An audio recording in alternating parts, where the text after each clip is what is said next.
More than 4 billion people live across Asia, and we are telling their stories.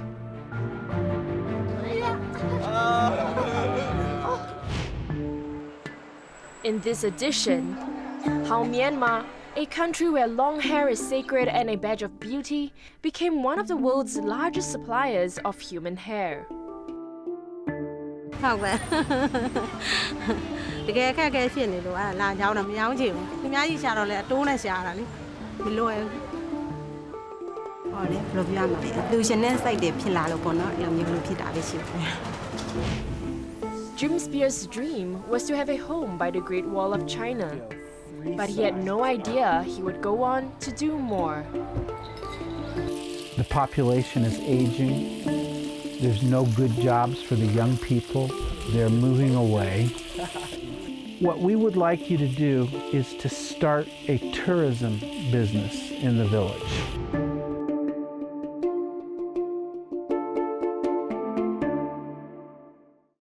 This is the Burmese curly. It's super, super pretty. This hair is the Burmese wavy hair. It's really of good quality. I've never had Burmese hair ever. There's no shedding. Fueled by social media influencers and celebrity trendsetters, the demand for human hair extensions and wigs have grown tremendously over the past few decades. By 2026, it is estimated that the industry will be worth more than $13 billion. But where is all this hair coming from? We traveled to Myanmar, the world's third largest exporter for human hair, to find out.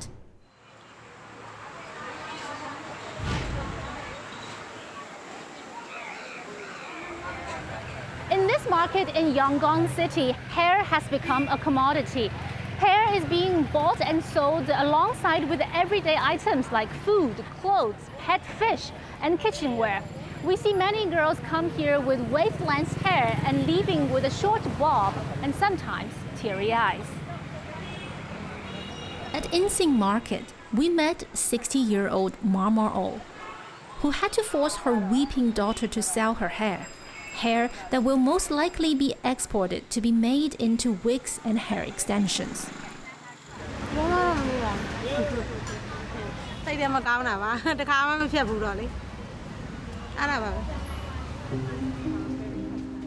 Sue was devastated to part with her tresses. Like most girls her age, she has never cut her hair, as culturally, long hair is seen as a badge of beauty and has profound religious significance in Myanmar. It can be embarrassing or even shameful to have short hair. Unfortunately, Miro Lu's financial situation is such that she has no choice but to trade her daughter's only prized possession. ကျမကြာဟိုလေးဖြတ်ထားလေ60နဲ့84နှစ်ကျမအခုကဘလား59နှစ်60ပြည့်တော့အိမ်မှာတယောက်ရှိတယ်နေသားလိုက်လို့တယ်သူနဲ့အဲ့ဒါ4ယောက်ပဲရှိတယ်9ယောက်ပေါ့ကိုလုံးဟုတ်ပဲတကယ်အခက်အခဲဖြစ်နေလို့အဲ့ဒါလာကြောင်းတော့မရောင်းချင်ဘူးသူများကြီးရှာတော့လေအတိုးနဲ့ရှာတာလေမလွယ်ဘူး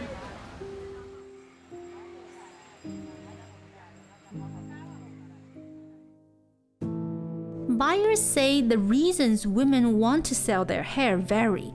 For the impoverished, it's a way to get quick and ready cash, most often to repay loans and clear debts.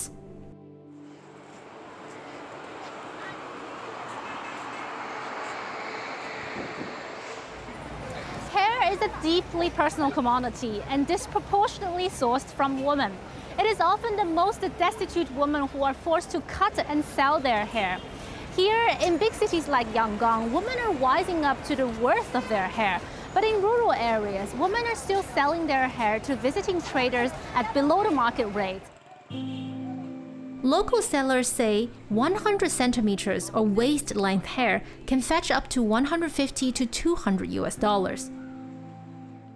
Unfamiliar with this rate, some desperate women get just $12 instead of the $50 market rate for 30 centimeters of hair. It's worse for those living in rural areas who barter their hair for simple household items and plastic goods. Not everyone's reasons, however, are financial. ဟို ပေါ့အဲ့လိုဇပင်เจ้าရဲ့လို့တော့မဟုတ်ကိုကတကယ်ကျမ်းမိုင်မကောင်းလာတဲ့ခါကျတော့ဒီဇပင်ကြီးကိုပဲတရုတ်တရလုံနေပြီအရန်နဲ့လည်းကျွတ်တယ်လေနောက်လျှောက်ကျွတ်ပြီးကုံသွားမဲ့တူတူအခုဖြတ်ပြီးရောင်းလိုက်ပြီးတော့ဒီလိုမျိုးသုံးလိုက်ရင်ကိုယ့်အတွက်အကျိုးရှိတာပေါ့ကုသိုလ်လည်းရမှာပေါ့မို့ကိုဒီတိုင်းကျွတ်လိုက်လှုပ်လိုက်ကျွတ်လိုက်လှုပ်လိုက်ဘာမှမထူးပါဘူးအဲ့လိုမျိုးဆိုတော့ဖြစ်တာပေါ့ငါဇပင်ကြီးဒီလောက်ရှည်နေမှငါရောင်းလိုက်ရတယ်ပေါ့ဒါမဲ့လည်းကိုကတော့ကျမ်းမာရေးကြောင့်ဆိုတဲ့အတွက်နည်းနည်းတော့ဖြေတာပေါ့အဲ့လိုတော့မထင်ပါဘူးဒါမဲ့ကိုခန္ဓာကိုယ်ကနေဒီအမျက်တနိုးထားတဲ့ဟာဆိုတော့လေကြေးလည်းဖြတ်တယ်လို့လည်းမဟုတ်ပါဘူးဒါမဲ့ဒီလောက်ထိုက်တင်တယ်ဆိုတော့ဒီလောက်ပဲကိုလည်းဖြေပါတယ်အမှန်တကယ်ပြောတော့မတန်ဘူးပေါ့နော်ကိုကအနည်းလာထားခဲ့ရတာလေကိုကဗုဒ္ဓဘာသာဆိုတော့လေကိုဇပင်ကနေအမျက်တနိုးရတဲ့ဟာဆိုတော့ကိုလှူမှတန်းမှာပေါ့လှူမဲ့နေရာလေးသုံးမှာပေါ့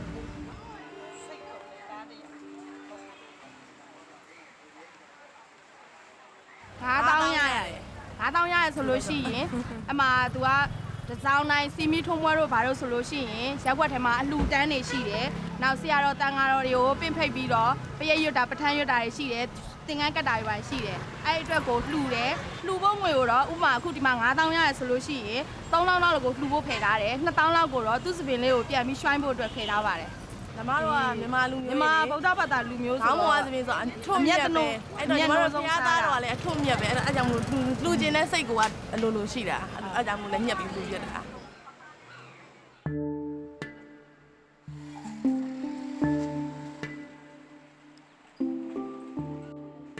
Human hair is sacred in Myanmar, and giving it away to monks or at monasteries is a sign of humility and the highest form of donation. ဟောလေဘယ်လိုပြောရမလဲလူရှင်တဲ့စိတ်တွေဖြစ်လာလို့ပေါ့နော်အဲ့လိုမျိုးဖြစ်တာလေးရှိတယ်ဘယ်လိုမှတော့မခံစားရပါဘူးဘာလို့ဆိုတော့လေဒါကိုပန်းလို့ကိုကောင်းမှသိထော်တာပေါ့နော်ဆရာတော်ရဲ့အလှမှာကိုတိုင်းလှခွင့်ရတဲ့အတွက်ပို့ပြီးတော့ကောင်းပါသေးတယ်ဟိုကလေပထမတော့တမီရှင်းနှစ်မှလူမလို့ပါမနက်ကအသက်အနေတစ်ခုနဲ့ကြုံခဲ့တယ်ဒါပေမဲ့ကံကောင်းတော့မဖြစ်ခဲ့ဘူးတကယ်လို့များတည်သွားခဲ့လို့ရှင်ဒီစပင်လေးကအလကားပြရပြီအဲ့တော့ကံကောင်းလို့မတည်ခဲ့တော့ဒီချိန်မှာဘုံရလဲကန်းလန်းနေတယ်သူမဲ့သူများရှိသလားတဲ့ဒီနေ့မှာဆိုတော့အဲ့နဲ့တငယ်ချင်းတွေမေးတော့တဲ့လုံလည်းမအားကြဘူးမလာနိုင်ကြဘူးမလာနိုင်တော့ကဲအဲ့ဆိုရှင်ကိုကတယောက်တည်းပဲသွားတော့မယ်ပြီးလို့ရှင်ဒီစပင်တွေကအလကားဖြစ်မဲ့အတူတော့နည်းနည်းပဲရမှာလေပြောင်းမရိပ်ဘူးဆိုလို့ရှင်အဲ့တော့များရိပ်မယ်ဆိုလို့ရှိလို့ရှင်အကုန်ရိပ်မှသူကဘာဝင်တန်းဝင်နေရမှာဆိုတော့အကုန်ရိပ်ဖို့စိတ်ကူးလိုက်တာပါ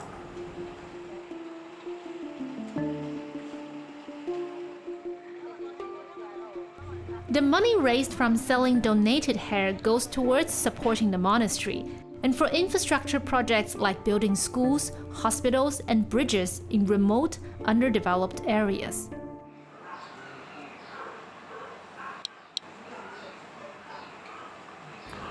အဲ့ဒီရောင်ရတဲ့စပင်ရတဲ့ငွေတွေနဲ့ပေါ့နော်တရားပေါင်း28ဆင်းရှိသွားပြီပေပေါင်း950ရှိတဲ့တရားကြီးတစ်စင်းအပါဝင်ပေါ့နော်ဒါပေမဲ့လမ်းမိုင်အပြင်ကြောက်လန်းအဆင့်မိုင်ပေါင်း20ကျော်ပေါ့ကတ္တရာလမ်းအဆင့်ပေါ့ကွန်ကရစ်ကတ္တရာလမ်းအဆင့်10မိုင်လောက်ပြီးသွားပြီကြောက်ချောလမ်းမိုင်20ကတ္တရာကွန်ကရစ်လမ်းအဆင့်10မိုင်လောက်ရှိသွားပြီပေါ့နော်ကျောင်းကတော့ဘုန်းတို့ကျောင်းဆောင်ဆောက်တာတဲ့တစ်နှစ်ကိုဘုန်းတို့ဒီပညာဒါနပရာဟိတလုပ်တာ900နဲ့1000ကျားမှာကုန်တယ်ပေါ့နော်ဒီအများစုကတော့စပင်ထဲကနေရလာတဲ့လူငွေတွေပါပဲ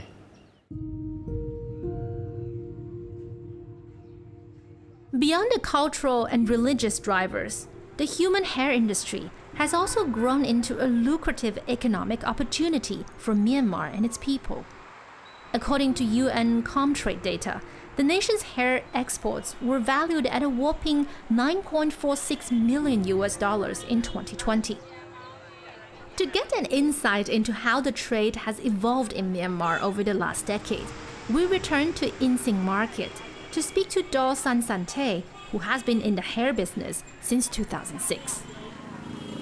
ပြောင်းလဲရတော့ရှိတယ်ပြောင်းလဲရတော့ရှိတယ်လက်ပြီးတော့တိတ်ကလားအပြောင်းလဲရတော့ရှိတယ်အပြောင်းလဲရရှိတယ်ဆိုတာကဈေးလောက်ခသားတုန်းကတော့ဈေးနှုန်းတွေကနှိမ့်တာပေါ့နည်းနည်းအခုကျတော့နိုင်ငံတကာဈေးကွက်တွေဝင်လာတော့ညင်လာ မြင်လာတဲ့အခါကျမြင်တဲ့အလျောက်ပဲအယောင်းဝက်ဖြစ်တာပေါ့နေရနေခုချိန်ထိကိုဖြည်းဖြည်းနဲ့တက်လာတာလောက်ခသားလို့အရှိဆုံးတွေကလောက်ခသားတော့9သိန်းသေးလောက်ပဲပေါက်တယ်9သိန်းသေးလောက်ပဲပေါက်အခုက15သိန်းသေးပေါက်တယ်အဲ့လိုတော့မှန်းလို့မရဘူးပေါ့ဖောက်တယ်ရှိစစ်တယ်ခမ်းမှန်းကြည့်တော့ဒီပေါ့တနေ့ကို10ယောက်15ယောက်လောက်တော့လာတာပေါ့အဲ့ဒါကကြတော့ဒီလိုကိုလိုချင်တဲ့လောက်ကိုဆွဲကြည့်လိုက်ရှေ့ရင်ဝယ်တယ်တိုးရင်တက်ဝက်ဈေး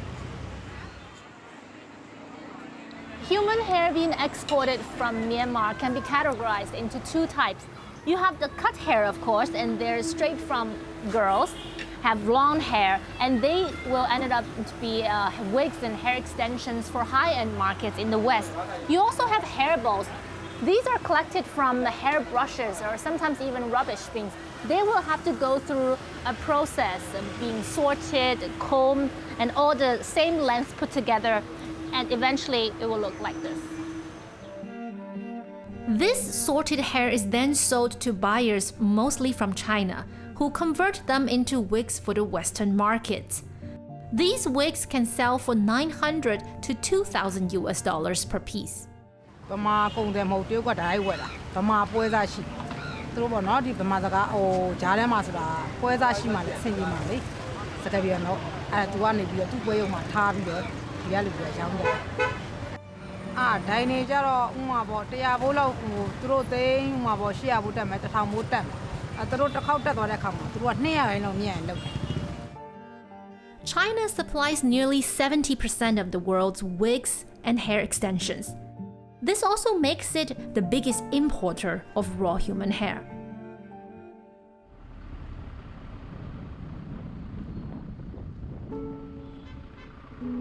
Supported by a steady demand over the last 2 decades, Metila town in Mandalay, a state bordering China, has transformed into a hub for the human hair trade.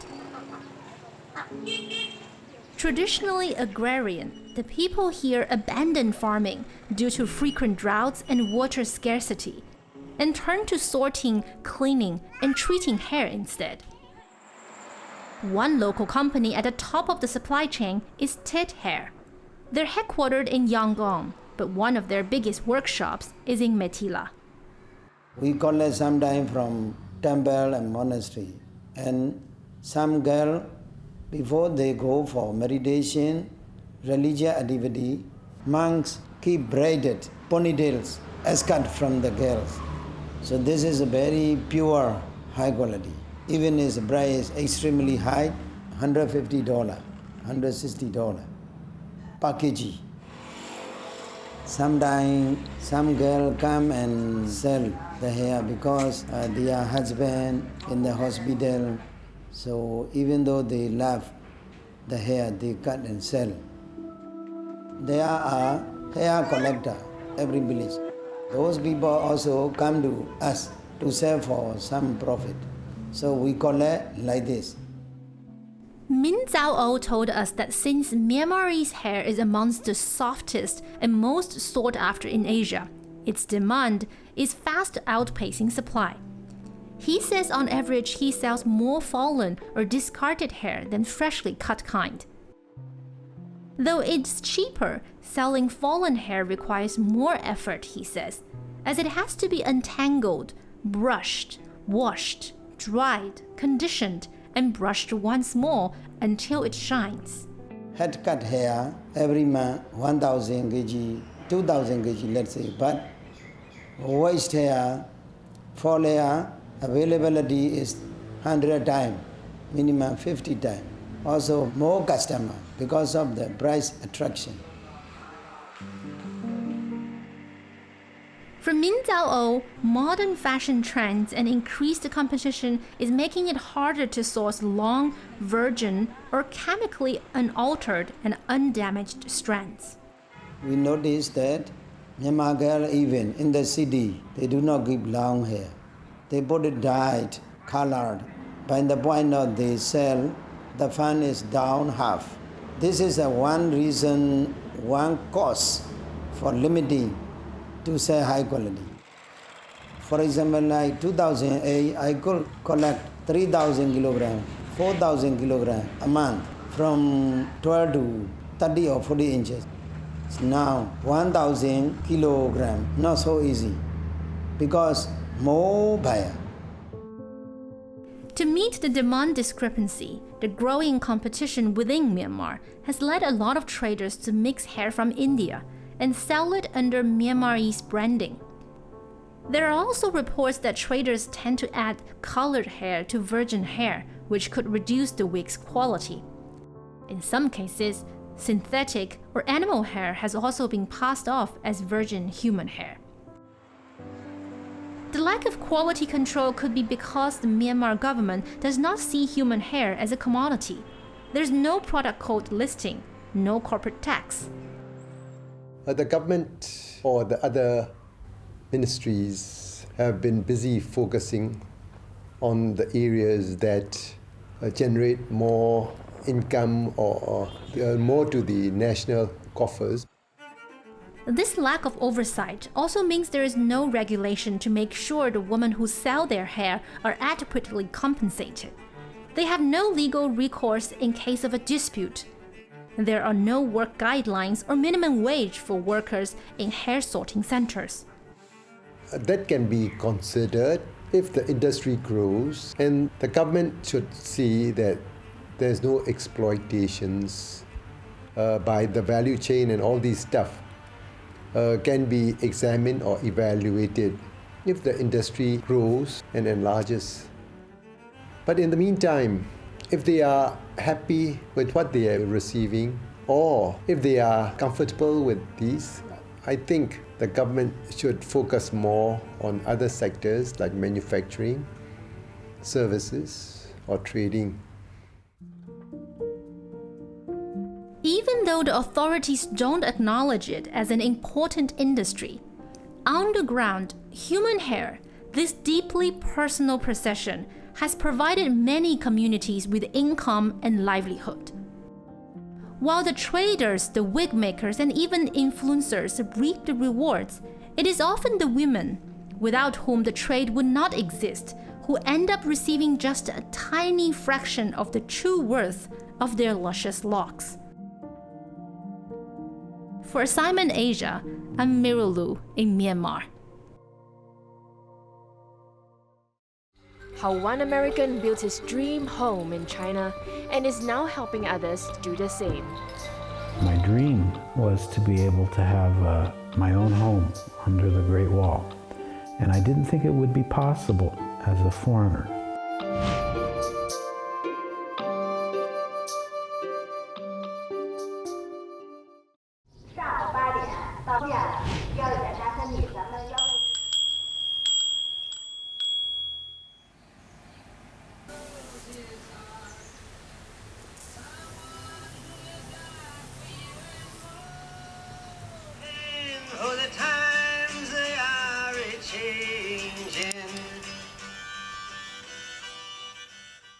My name is My name is Jim Spear. I'm from the United States, but I've lived in China for 35 years.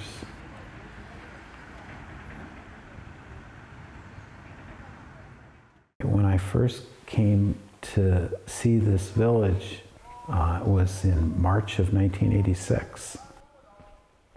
My dream was to be able to have my own home under the Great Wall, and I didn't think it would be possible as a foreigner. Out of the blue, this local villager said, "I'll help you find a house." And he did.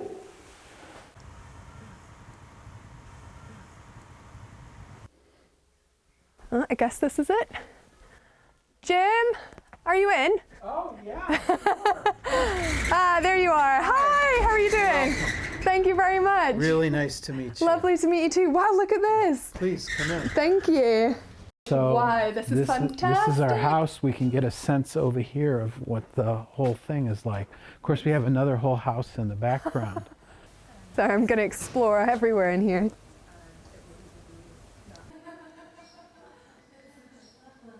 The key of my own vision is to keep an original house.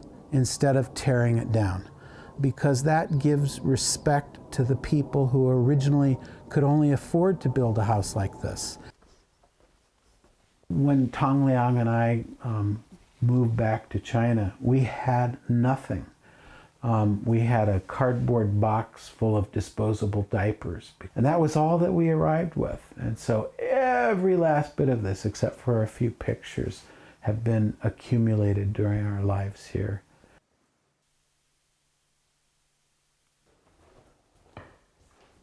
I'm married to a woman named Tang Liang, and we met in California in Berkeley. She was my Chinese tutor there. She was a beautiful young woman from China, and with this incredibly vivacious spark in her personality. And from the very first day that I met her, I was kind of interested in more than being her student. And so Liang and I have now been married for more than 39 years. We have a fight every day. I'm not cooking tonight. You're cooking. I thought you were making soup. No, I don't want to cook. Oh yeah, but I don't know how to make a soup.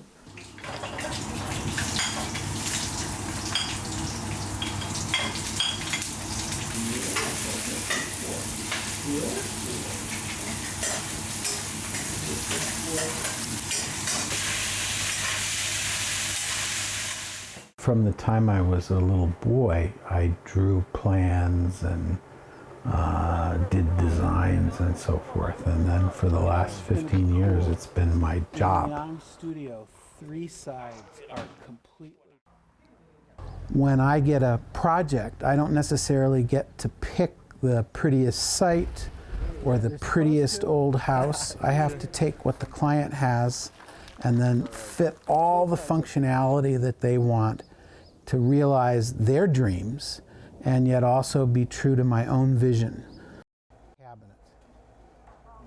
So I made them move it back closer to the wall. 基本上看不到那边，因为这边的顶应该是。I'm an architect. My name is Wan Kai Zong, and then I went to Berkeley, UC Berkeley, as a graduate student. And I actually, the first time I saw Jim's work, I was quite amazed by it. He told us he's not trained as an architect. I look at his work, oh, this is really good.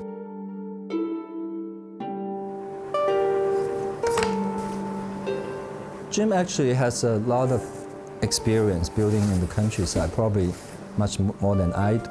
And he learned a lot through hands-on working here, working with the craftsmen. I'm not theoretical. I'm very visceral.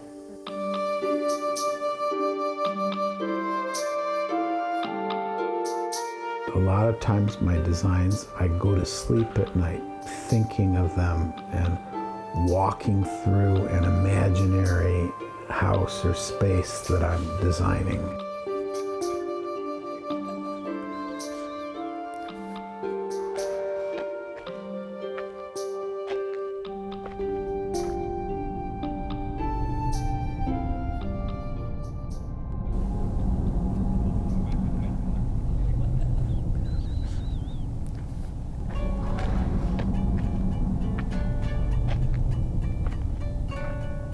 咱们从开始见着他，咱们不怎么忒喜欢他，到后来一点点就融洽了。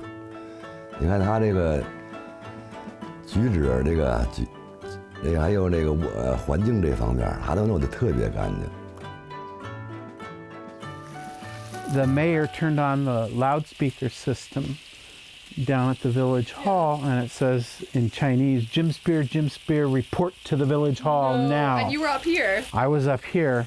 He said, our community, our village has been here for 500 years. And this is the most challenging time since our ancestors came here and built this section of the Great Wall. The population is aging. There's no good jobs for the young people. They're moving away. What we would like you to do is to start a tourism business in the village.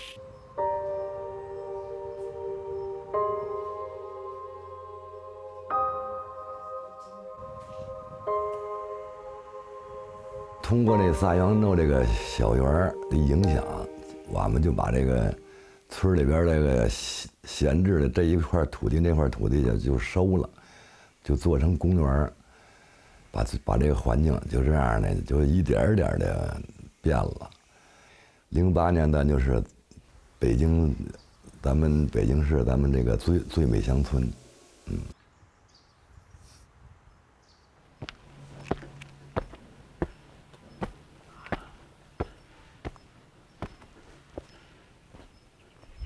，This painting here was painted by my younger daughter, who's a painter, and she did that for my 60th birthday. And it was a joke of my head in a planter bowl. It's okay. It's better. Yeah. Yeah, it's better already. 哎，你干嘛？你今天上班了，唐阳 I went to the ceramic studio. Oh, okay. What did you make? You haven't shown us your pieces. Because they're not finished yet. Okay. Daddy. Daddy's here. Hi. Hi. How are you guys? 你们俩好好的啊。哎，你要不然你们俩回来吧，要不然。能给奶奶打电话了吗？他刚打完呀。奶奶特精神啊，特别好。她那头发比我还多。Okay, have a good night. Bye bye. Let's take a photo. Take a photo. Take a photo. Take a photo. Get together. Get together. No. Okay. Take it. Bye.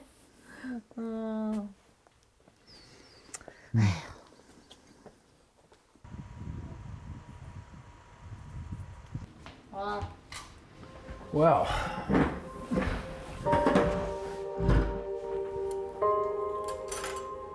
thank you for making that roasted veggie I like.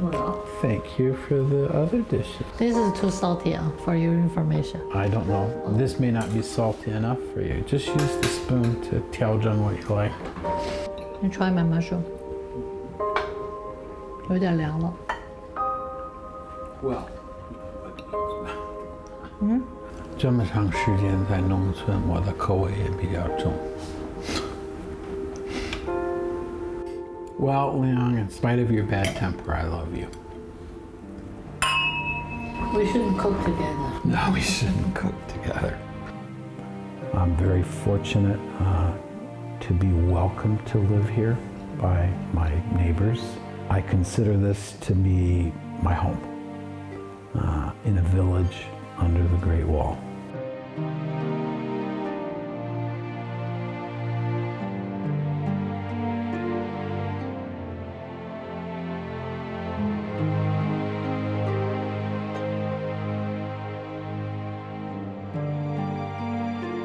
Follow us on social media to contribute story ideas and share your thoughts.